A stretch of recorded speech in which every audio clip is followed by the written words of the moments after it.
Hello everyone, hi and welcome back to my channel. Welcome to another mini blog. তো আমার গলা শুনে বুঝতেই পারছো যে আমার শরীরটা ঠিক নেই। তো হ্যাঁ, 3-4 দিন হয়ে গেল আমার শরীরটা একদম ঠিক নেই। প্রচণ্ড জ্বর, আর জ্বরটা একদমই কমছে না।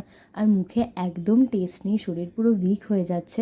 তাই জন্য আমি কালকে অর্ডার করেছিলাম প্রভুজির এই ভুজিয়াটা, যদি এটা একটু খেয়ে মুখে টেস্ট বাডটা একটু ফেরে। কিন্তু না, কিছুই খেতে ইচ্ছে করছে না, কিছুই মুখে ভালো লাগছে না। তারপর বিকেলে বসেছিলাম মার কয়েকটা অ্যাপ্লিকেশন নিয়ে স্কুলের। তারপর আমি খেয়ে নিয়েছিলাম এখানে চিকেন পপকর্ন। খেতে কিছুই পারছি না, কোনো কিছুই মুখে ভালো লাগছে না। তোমরা সবাই এখন খুব সাবধানে থেকো, কারণ প্রচণ্ড ভাইরাল ফিভার হচ্ছে এখন, আর এই জ্বরটা প্রচণ্ড উইক করে দিচ্ছে। তো যাই হোক, তারপর বাবা নিয়ে এসেছিলো রাত্রিবেলা বিরিয়ানি, যেহেতু আমি বিরিয়ানি খেতে খুবই ভালোবাসি। কিন্তু বিরিয়ানিটাও যেন মনে হয় মুখে ভালো লাগছে না, এমন অবস্থা। তো যাই হোক, তাও আমি একটু করে খেলাম, খেয়ে তারপর আমি রাত্রিবেলা টিভি দেখে একটু ঘুমাতে চলে গেলাম। তো আজকের মতো ভিডিওটা এই অবধি।